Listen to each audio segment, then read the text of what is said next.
أعوذ بالله من الشيطان الرجيم. بسم الله الرحمن الرحيم.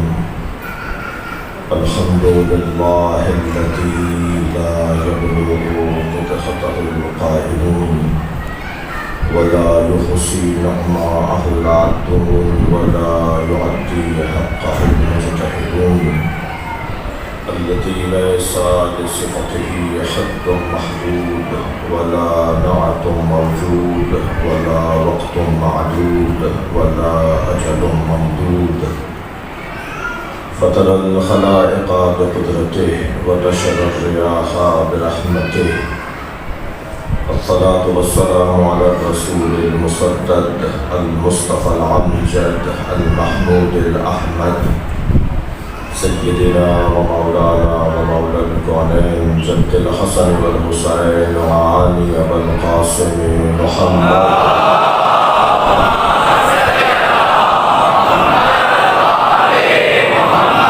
وعليه الطيبين الطاهرين المعصومين الذين قال الله إنما يريد الله ليذهب عنكم الرجس أهل البيت ويطهركم تطهيرا.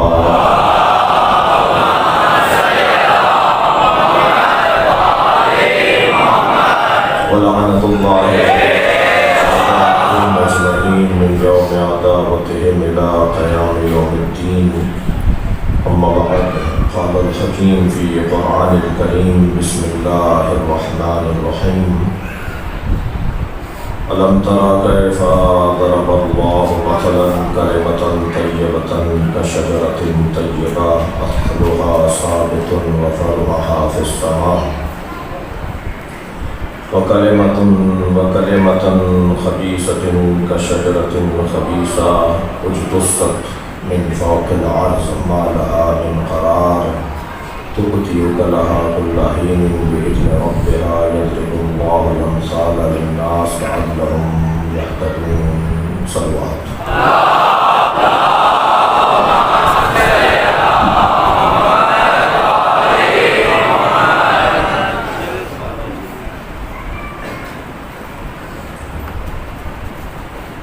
کلام پروردگار اللہ کا اپنے حبیب سے ارشاد: أَلَمْ تَرَ كَيْفَ ضَرَبَ اللَّهُ مَثَلًا، اے میرے حبیب تم نے دیکھا کہ تمہارے اللہ نے کیسی مثال دی ہے. مثالوں سے سمجھانا اور مثالوں سے بتانا یہ ایک مربی اور ایک معلم کا کام ہے.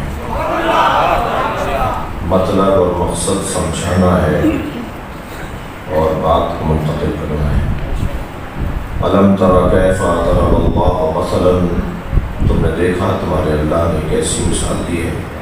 کلمۃ طیبہ، کلمہ طیبہ کی، کشجرۃ طیبہ، جو شجرہ طیبہ کی طرح ہے. کلمہ طیبہ، شجرہ طیبہ، اصلها ثابت، اس کی پہلی صفت یہ ہے کہ اس کی جڑیں بہت مضبوط ہیں.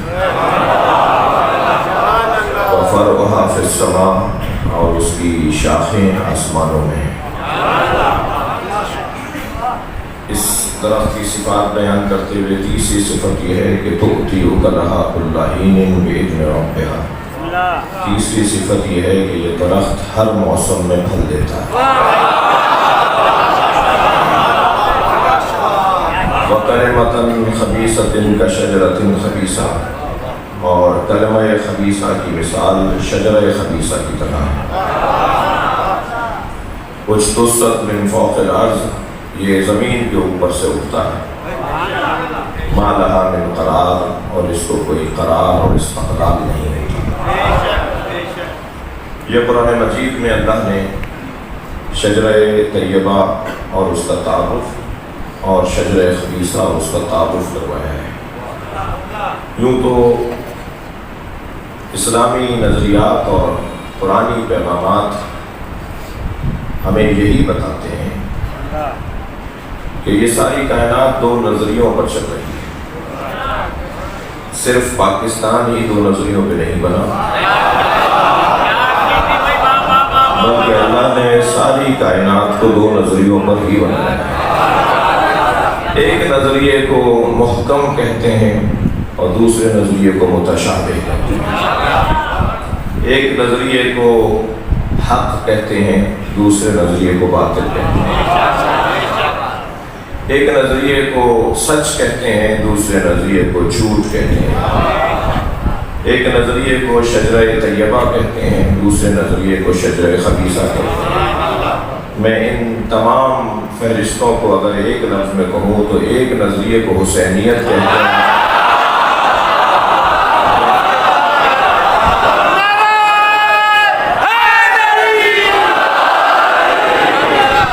دوسرے نظریے کو یزیدیت کہتے ہیں۔ یہ حسینیت اور یزیدیت کا نظریہ سن 61 ہجری کے بعد کا نہیں ہے، بلکہ یہ حسینیت اور یزیدیت کا نظریہ ازل سے ہے، حضرت آدم کے زمانے سے۔ علامہ اقبال نے میرے مدعا کو، بلکہ میں علامہ کے مدعا کو یوں بیان کروں کہ علامہ فرماتے ہیں حقیقت ابدی ہے مقام شبیری۔ یہ مقام شبیری یعنی حسینیت یہ آج کا منصب نہیں ہے، یہ سن 61 ہجری میں رونما ہونے والا منصب نہیں ہے، بلکہ حقیقت ابدی ہے مقام شبیری، بدلتے رہتے ہیں انداز کوفی و شامی بھی سن 61 ہجری کے لوگوں کو نہیں کہا جاتا۔ حسین اور حسینیت مزاج کا نام ہے، مزاج کا نام ہے، اور بات ہے اس مزاج کے موجد کو حسین ابن علی کہتے ہیں۔ یہ ایک مزاج ہے، یہ ایک ذائقہ ہے، یہ ایک ذوق ہے جسے حسینیت کہا جاتا ہے، اور یزیدیت بھی ایک ذائقے کو کہتے ہیں، یزیدیت بھی ایک مزاج کو کہتے ہیں۔ اس حسینیت اور یزیدیت میں عزیزان گرامی آج کی لڑائی نہیں ہے، پرانی لڑائی ہے، پرانا جھگڑا ہے، اور دونوں میں جو طاقتور ہے وہ ہے کہ جس کے ہاں کردار ہے، قربانی ہے، جانثاری ہے، فداکاری ہے، نظریے پر زندگی گزارنا ہے۔ وہ بظاہر تو گردن کٹوا دیتا ہے، بظاہر تو اسیر ہو جاتا ہے، وہ بظاہر تو مار دیا جاتا ہے، مگر جیت اسی کی رہتی ہے۔ بدن کی موت سے مرتے نہیں، بدن کی موت سے کردار مر نہیں جاتا، چھری کی دھار سے کٹتی نہیں چراغ کی نور۔ صلوات پڑھنا محمد وعلیہ۔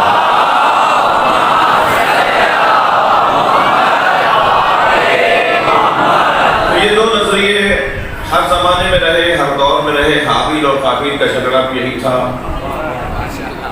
اور نمرود اور ابراہیم علیہ السلام کا نظریہ بھی یہی تھا، فرعون اور حضرت موسیٰ کا مسئلہ بھی یہی تھا، انبیاء کرام اور حامان و شداد کے مسئلے بھی یہی تھے، اور یہ تسلسل کے ساتھ ہر دور میں ایک اس مزاج کا اور ایک اس مزاج کا۔ یہ بریلوی، سنی، دیوبندی، شیعہ، مالکی، حنبلی، شافعی، وہ علم کلام کے اعتبار سے تقسیم ہو یا علم فقہ کے اعتبار سے تقسیم ہو، یہ ہمارے سمجھنے کا اور ہمیں سمجھانے کا اور ہمیں ایک دوسرے کو پہچانے، اس لیے امت نے عنوانات دیے ہیں۔ اللہ نے ہمیں ان مسلکوں میں تقسیم نہیں کیا، اللہ نے ہمیں صرف اور صرف دو مسلکوں میں تقسیم کیا ہے، وہی حسینیت اور یزیدیت۔ لہذا ممکن ہے کہ کوئی شیعہ ہو اور وہ حسینی نہ ہو، اور ممکن ہے کوئی سنی ہو اور وہ حسینی ہو۔ حسینیت شناختی کارڈ کو نہیں کہتے، کردار کو کہتے ہیں۔ صلوات پڑھیں گے محمد وعلیہ۔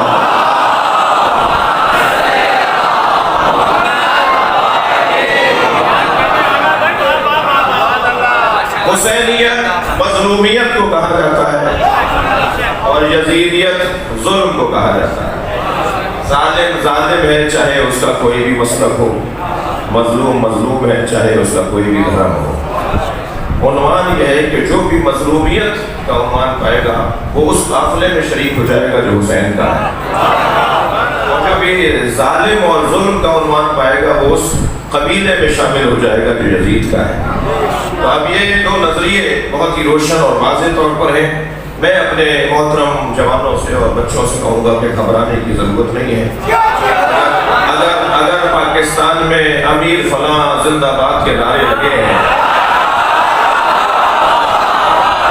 تو تم اللہ کا شکر ادا کرو کہ کم سے کم چہروں سے نقابیں ہٹی ہیں۔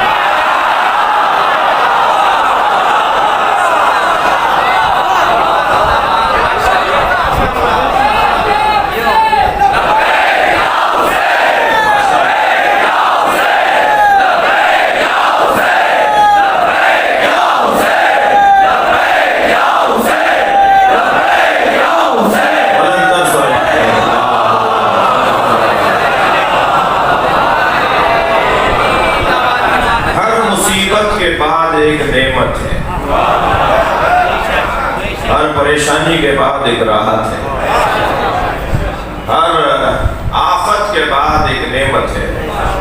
تو اب آفت اور مصیبت کا جب سامنا ہو تو عجلت میں نہ رہیں، اپنا امر اور اپنا کام اپنے مالک کے حوالے کرتے ہیں۔ ویسے بھی ہم اس دنیا میں بے وارث نہیں ہیں۔ معصوم توقی میں فرماتے ہیں کہ اگر ہماری نگاہ اور ہماری نظارت تم پر نہ ہوتی تو دنیا بہت پہلے تمہیں ختم کر دیتی، مگر تمہارا وجود تیزی کے ساتھ متعارف ہوتا چلا گیا، اس کے پیچھے ہماری نگاہیں خاص ہے۔ وقت عزیزان گرامی کچھ دیر کا مشکل ضرور آتا ہے مگر یہ وقت بدل جاتا ہے۔ محمود غزنوی کا غلام ایاز دربار میں کرسی پر بٹھایا جاتا تھا، وزیروں کا اعتراض ہوا کہ یہ تو نوکر ہے، غلام ہے، اسے کرسی پر کیوں بٹھایا جاتا ہے؟ تو محمود غزنوی نے کہا کہ یہ ذہین ہے، ہوشیار ہے، اچھا مشورہ دیتا ہے، اس لیے میں اس کو احترام دوں گا، اسے منصب دوں گا، اسے اچھی جگہ بٹھاؤں گا۔ انہوں نے کہا جی کیا ذہانت ہے کہ آج میں تم سے اس کی ذہانت روشن کر دوں گا۔ سارے دربار میں جب درباری اور وزراء آ کے بیٹھ گئے تو محمود غزنوی نے کہا آواز بلند تر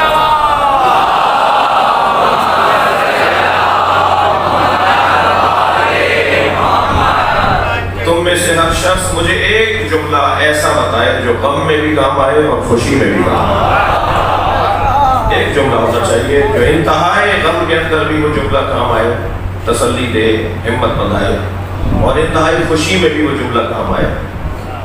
خوش رہوں تو بھی اس جملے سے رہوں اور غم میں مبتلا ہوں تب بھی وہ جملہ مجھے کام آئے۔ ایک جملہ کسی وزیر نے کچھ بتایا، وہ ایک جگہ پورا اترتا تھا، دوسرے کام کے لیے پورا نہیں تھا، کسی اور نے کچھ بتایا، دوسرے نے کچھ اور بتایا، یہاں تک کہ ایاز سے کہا کہ ایاز تم بتاؤ۔ کہ حضور بس ایک ہی جملہ جو دونوں موقعوں پہ کام آئے گا، اور وہ یہ کہ یہ وقت بھی گزر جائے گا۔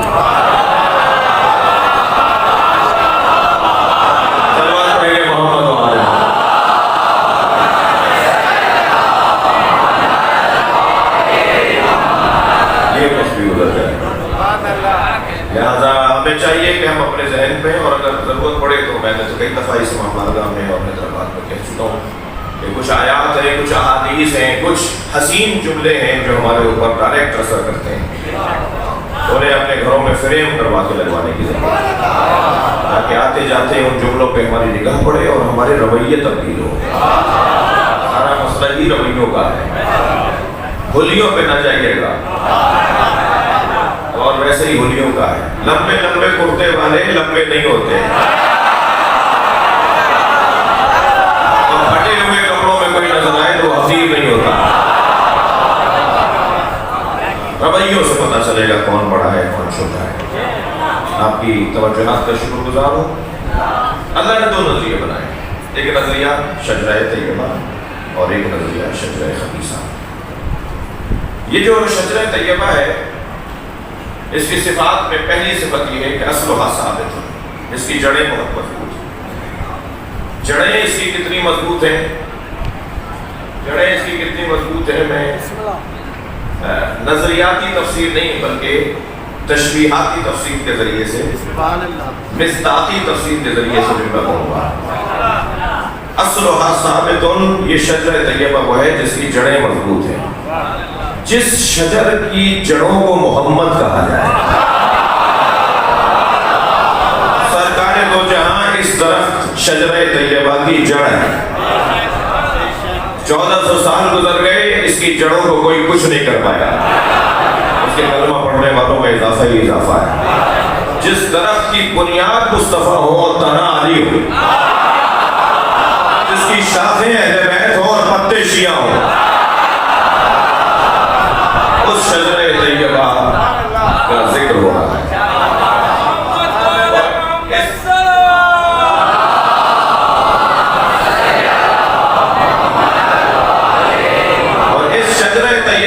پہلی صفت اصلھا ثابت، اس کی جڑیں مضبوط ہیں، مضبوط درخت ہے۔ فرعها فی السماء، اس کی شاخیں آسمانوں میں۔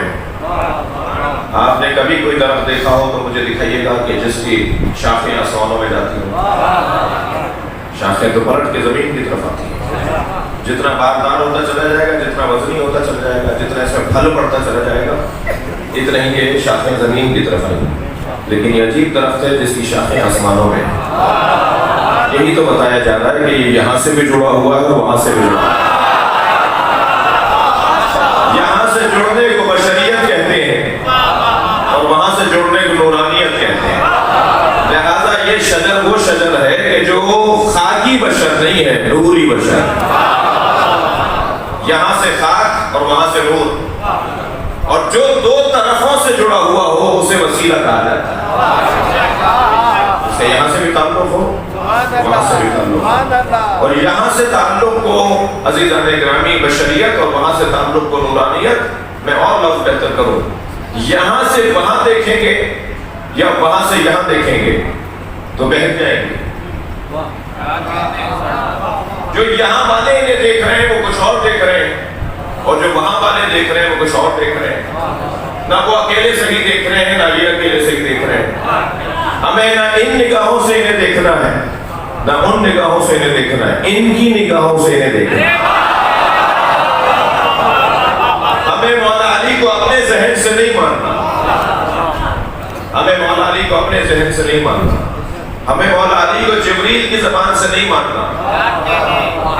اس لیے کہ جبریل اگر بول پڑیں گے تو ہمیں کچھ اور نظر آئے گا، اس لیے کہ جبریل اپنی اینک لگا کے دیکھ رہے ہیں، اور میں جب دیکھ رہا ہوں تو اپنی اینک سے دیکھ رہا ہوں۔ مجھے تو علی کو علی سے دیکھنا ہے، مجھے اہل بیت سے دیکھنا ہے۔ آپ آمادہ ہیں مجلس سننے کے لیے تو جملہ کہہ رہا ہوں۔ میرے مولا علی فرماتے ہیں کہ نبی نے فرمایا نحن نکلم الناس علی قدر عقولہم، میرے مولا نبی نے فرمایا کہ میں نبی، ہم انبیاء، اور سرکار خود فرما رہے تو میرا نبی فرما رہے کہ میں لوگوں سے ان کی عقل کے مطابق بات کرتا ہوں۔ مولا علی فرما رہے ہیں ہمارے نبی لوگوں سے ان کی عقل کے مطابق بات کرتے تھے، اپنی عقل کے مطابق بات نہیں کرتے تھے۔ اگر مولا نبی نے اپنی عقل کے مطابق بات کی ہوتی تو ہم سمجھ ہی نہیں پاتے، وہ ہماری عقل کے مطابق بات کرتے ہیں۔ اگر بڑا مجمع ہوتا ہے تو اس انداز سے بات کرتے ہیں کہ بات سب کے لیے مساوی ہو، اور اگر کوئی خاص بندہ قریب آ جائے تو اس کے لیے اس سے گہری بات کرتے ہیں، اور اگر اور خاص بندہ قریب آ جائے تو اس کے لیے راز کی باتیں کرتے ہیں۔ جیسے جیسے معیار متکلم، معیار مخاطب، جیسے جیسے معیار مخاطب بلند ہوتا چلا جاتا ہے، نبی اپنے معیار کے مطابق بات کرتے ہیں۔ یہاں سے قد اونچا ہوگا تو سرکار کے مطابق بات ہوگی۔ عزیزان گرامی، احترام سب کا رہے، بے احترامی اور توہین حرام ہے، مگر علی علی ہے۔ میرے مولا نبی ہر کچھ دن کے بعد علی سے راز میں باتیں اسی لیے کرتے تھے، کبھی تو اپنی عقل کے مطابق بات کریں۔ وہ جو رازدارانہ گفتگو، وہ جو تنہائی کی گفتگو، وہ اسرار کی گفتگو، وہ رموز کی گفتگو جو سرکار فرماتے ہیں، وہ تنہائی میں لے جا کر مولا علی سے بیان فرماتے ہیں۔ حتیٰ کچھ کیفیات ہوتی تھیں، روایات کہتی ہیں کہ جب مولا علی اس گھر میں داخل ہوتے اور سرکار کی طرف سے بڑھتے تو حتیٰ ازواج نبی امہات المومنین بھی اپنی اپنی جگہیں چھوڑ کر چلی جاتی تھی کہ امراض کی گفتگو ہونے والی ہے۔ بعض جگہ تو یہاں تک ہے کہ حسنین اور جناب زہرا بھی اٹھ کے چلی جاتی تھی، یا آپ علی آئے ہیں تو نبی ان سے راز کی باتیں کریں۔ تو ایک ایسی کیفیت بھی ہے۔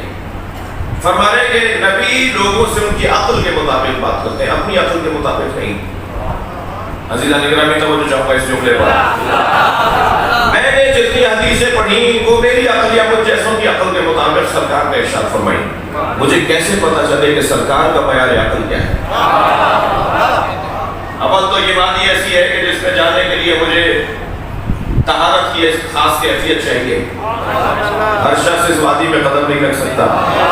یہ وہ نماز نہیں ہے جو وضو سے ادا ہو جائے،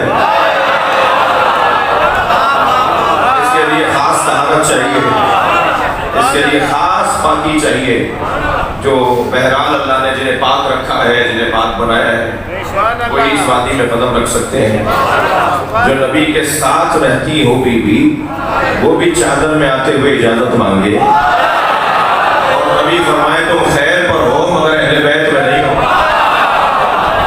یہ جو نبی کی رازدارانہ محفل ہے نا، بقول خان صاحب کے اینٹوں کے گھر میں جب چادر کا گھر بنایا تو وہ اہل بیت نبوت اور یہ اہل بیت نبوت اور وہ اہل بیت نبی، تو وہ جو ایک خاص کیفیت ہے اس کے لیے طہارت خاص چاہیے اگرچہ، لیکن بات کچھ خوشبو محسوس کرنے کے لیے میں اس طرح ہوں۔ ہم اس وادی میں قدم تو رکھ نہیں سکتے، پر چل جائیں گے، ہمارا کام نہیں ہے اس وادی میں قدم رکھنا جس وادی میں جبریل بھی اجازت مانگے، جس وادی میں حتیٰ امہات المومنین اجازت مانگے، جس وادی میں صحابہ کرام اجازت مانگے اور کچھ کو ملے اور کچھ کو نہ ملے اجازت، اس وادی میں ہمارا قدم رکھنا تو بنتا نہیں، لیکن صرف خوشبو محسوس کرنے کے لیے کہ وہ وادی کیا ہے۔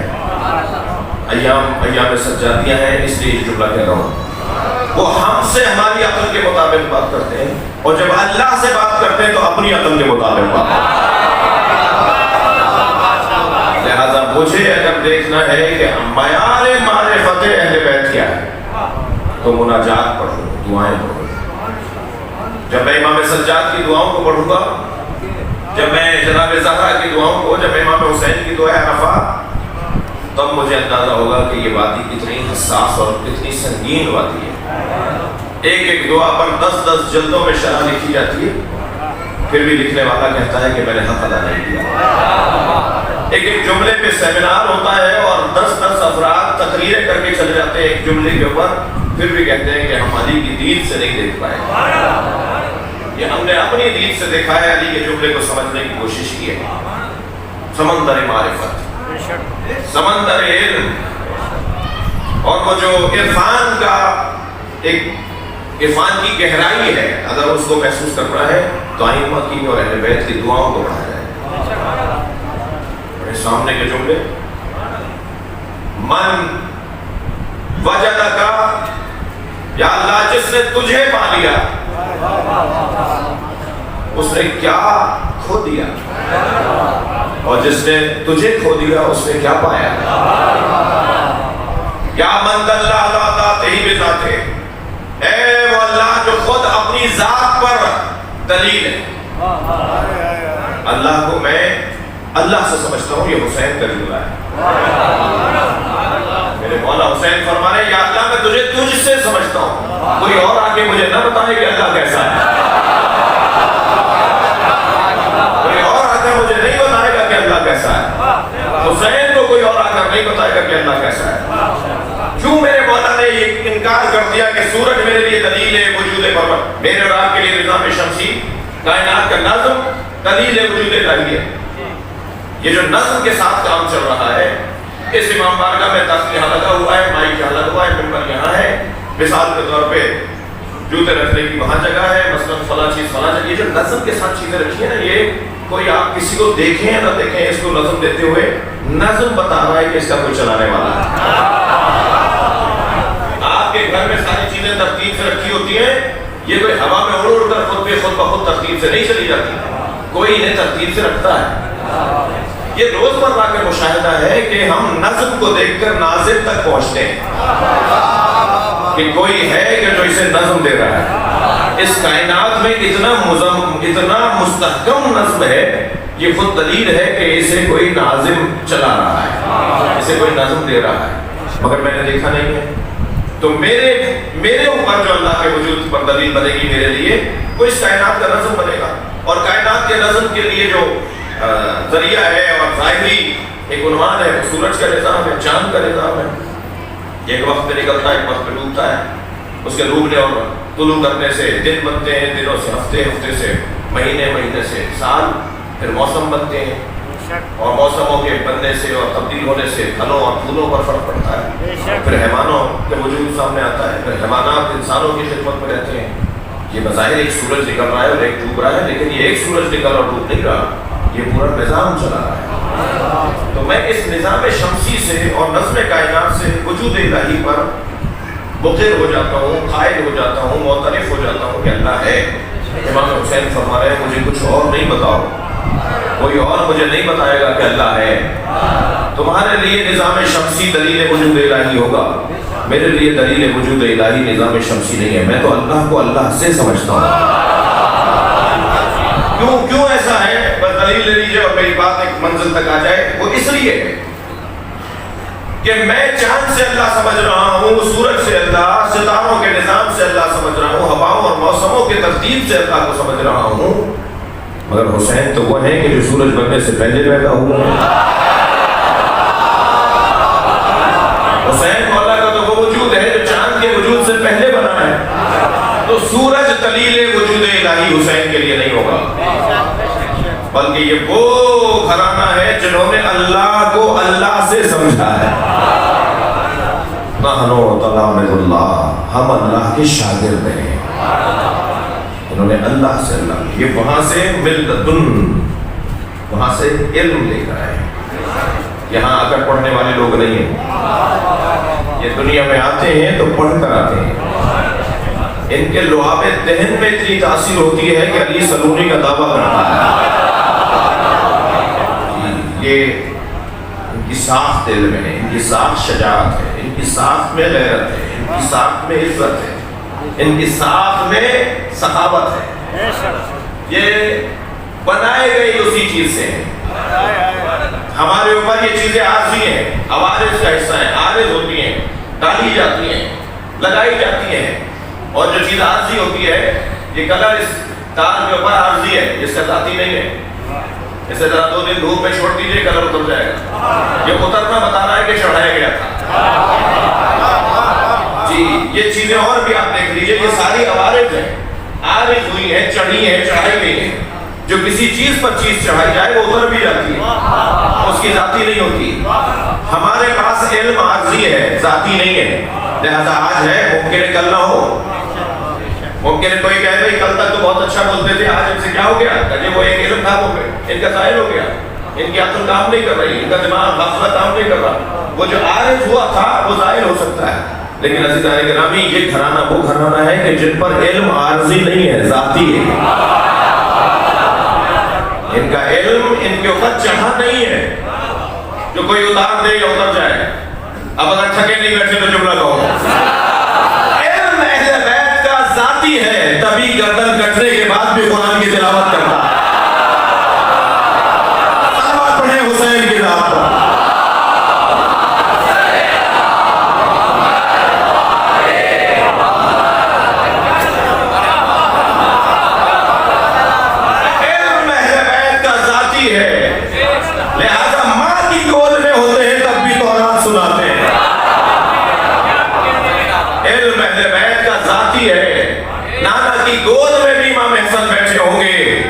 تو سنگین سوالات کے جوابات دیں گے. آ کر کہا ہے عبداللہ کے بیٹے، آپ پر دلیل ہے، تو آپ کی دلیل نبوت کیا ہے؟ آپ پر ہم کیسے ایمان لے آئے کہ آپ نبی ہیں؟ میرے مولا نبی نہیں، امام حسن جو 3 سال کی گود میں بیٹھے ہیں. 3 سال کا سن و سال ہے، 3 سال کے سن میں ہے. امام حسن کے سر پہ ہاتھ رکھ کے فرمایا میرا یہ نواسہ میری نبوت پہ دلیل ہے. کیا مطلب؟ اس سے جو چاہو پوچھ لو. کہنے لگا میں بچے سے بات کروں؟ تو امام حسن اسی 3 سال کے سن میں گویا ہوئے، سل فقیہا لا صبیا، پوچھ ایک فقیہ سے، بچے سے بات نہیں کرنا۔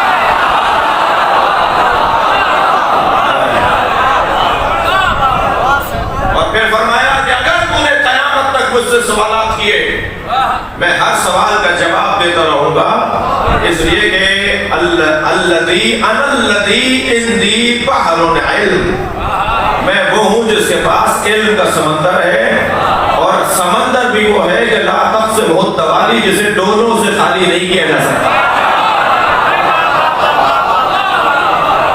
ڈول سے خالی کرتے ہیں نا، کنویں سے ڈول نکالے جاتے ہیں، ڈول نکالے جاتے ہیں، کنویں کا پانی ڈول سے نکالا جاتا ہے۔ لا توالی ڈول عربی میں ڈول کہتے ہیں۔ لا تقسم التوالی، توالی جمع ڈول کی، اس کو ڈولوں سے خالی نہیں کیا جا سکتا۔ پوچھتا رہے، میں جواب دیتا ہوں۔ یہ تو کافر تھا، مشرک تھا، نبی کی نبوت میں دلیل، کچھ بظاہر کلمہ پڑھ لیتے ہیں مگر کلمہ ان کے وجود میں اترتا نہیں ہے۔ بظاہر کلمہ پڑھ لیتے ہیں مگر کلمہ ابھی ان کے قلب میں نہیں اترا ہوتا۔ اور مجھے تو ان لوگوں پہ تعجب ہوتا ہے کہ جن کا اپنا شجرہ پاک نہیں ہے، وہ ابو طالب کا کلمہ ڈھونڈتا ہے۔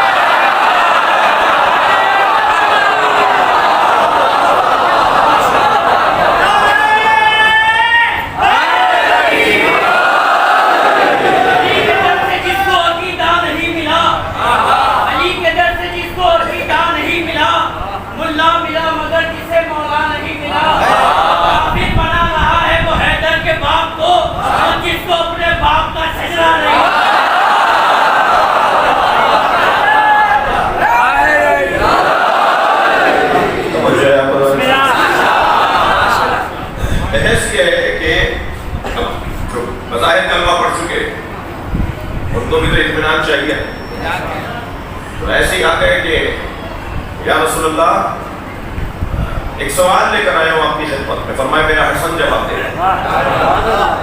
امام حسن تشریف فرمایا کہ میرا بیٹا حسن جواب دے رہا ہے۔ کہ یا رسول اللہ سوال یہ ہے کہ میں نے حالت احرام میں شکار کر لیا، کفارہ کیا ہے؟ میرے مولا نبی نے فرمایا بیٹا حسن جواب دو۔ کہا نانا ان کا جواب ناقص ہے، نانا ان کا سوال ناقص ہے۔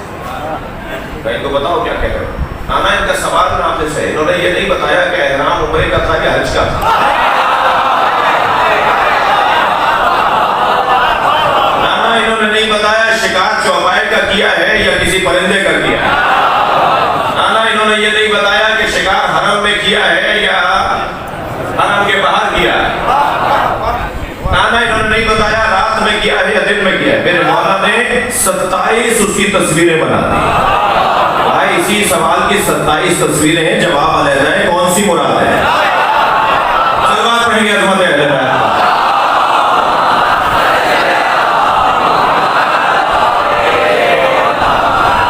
یہ شجرہ طیبہ وہ ہے کہ جو زمین میں مستحکم اور آسمانوں میں پابرجا ہے، اور ہر موسم میں پھل دینے والا درخت ہے۔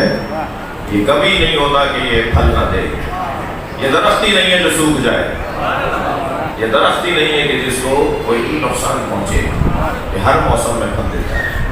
ان کے پاس ہوتا ہے تب بھی دیتے ہیں، نہیں ہوتا تب بھی دیتے ہیں۔ یا اپنے گھر میں بیٹھے ہو تب بھی دروازے پر آنے والا خالی نہیں جاتا، اگر زندان میں بیٹھے ہو تب بھی اسیروں کو رہائی دلوا رہے ہوتے ہیں۔ ان کا دینے کا انداز ہی کچھ اور ہے۔ اور عزیزان گرامی، ہمیں اس دروازے سے کیا ملتا ہے یہ ہم سے کوئی سمجھے۔ ہمیں اس دروازے سے سب سے بڑی دولت ملتی ہے اور وہ ہے اطمینان قلب، ضمیر کا اطمینان، قلب کا اطمینان، وہ سکون ذہنی۔ اسی مجلس میں بہت بڑی تعداد افسران کی، شخصیات کی، زمینداروں کی، حیثیت والوں لوگوں کی بیٹھی ہے، بڑے خاندان کے بچے بیٹھے ہوئے ہیں، میں بہت سو کو جانتا ہوں۔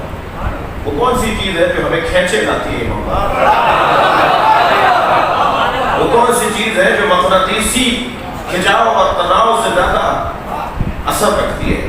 وہ ہے ایک صاحب کردار کا ذکر۔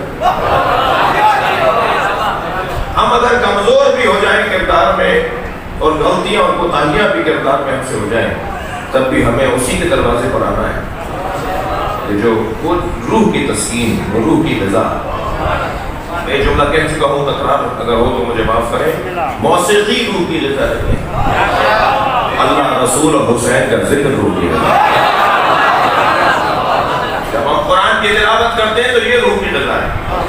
جب ہم نعت مصطفیٰ پڑھتے ہیں تو یہ روح کی غذا ہے. جب ہم حسین کا ذکر کرتے ہیں تو یہ روح کی غذا ہے. اور ہم اگر کسی مجلس میں حسین کا ذکر سن کر جائیں تو ایسے لگتا ہے جیسے ہماری روح کو طاقت ملی ہو، ایسا لگتا ہے جیسے ہماری روح کو غذا مل گئی ہو. ایک توانائی محسوس ہوتی ہے، ایک طاقت محسوس ہوتی ہے. اور میں ایک جملہ اور کہتا ہوں آگے بڑھوں کہ مجلسوں سے اور عزاداری سے لوٹتے ہوئے عزاداری کے اور مجلسوں کے مخالف ذرا ہوشیار رہیں. ہم مجلسوں سے طاقتور ہو کر لوٹتے ہیں،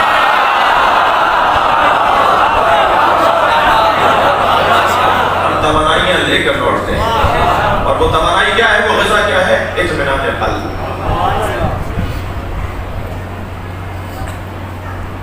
سارے عزیزوں کے لاشیں اٹھا دی گئی، حتیٰ اپنے کڑیل جوان کی میت بھی اٹھا، مگر حسین مولا کے رخساروں پر سرخی بڑھ گئی. اطمینان قلب کی کیفیت یہ تھی کہ امام کے چہرے پر لالی سرخی بڑھ گئی، تازگی اور بشاشت کی علامت. اللہ کا انداز بھی اللہ ہی کا ہے، ہر ایک سے اس کے مزاج کے مطابق امتحان دیتا ہے.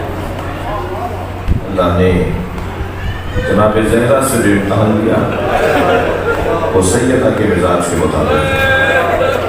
اللہ نے جو مولا علی سے امتحان لیا علی کے مزاج کے مطابق. علی مزاجن غیرت مند بہت تھے. ایک یہودی عورت کو بازار میں پٹتے ہوئے دیکھا تھا، 3 دن علی نے کھانا نہیں کھایا. مولا حسین کو پیاس بہت لگتی تھی. اللہ نے کربلا میں حسین کا امتحان دیا. سارے شہیدوں میں، سارے مجاہدوں میں سب سے زیادہ پیاسے حسین. اللہ کی آوازیں بلند ہو رہی ہیں.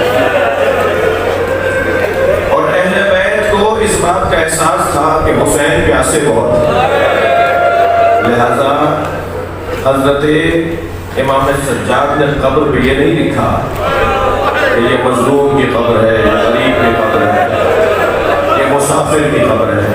لکھا یہ پیاسے کی قبر ہے.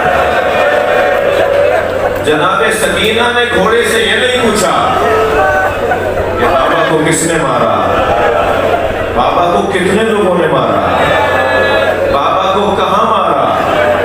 جناب سکینہ نے گھوڑے سے یہ نہیں پوچھا، ذوالجلال سے یہ نہیں پوچھا کہ میرے بابا کو خنجر مارا، نیزہ مارا، بلکہ پوچھا مجھے اتنا بتا پانی پلا کے مارا. اللہ کی آواز ہے. اللہ آپ کو اجر و ثواب عطا فرمائے، کسی غم میں مبتلا نہ کرے. یہاں جواد و عبیس السوقیہ عبیرم قتل عشانہ. میرے بابا کے گھوڑے مجھے اتنا بتا دے بابا کو پانی ملا کے مارا. اللہ اکبر.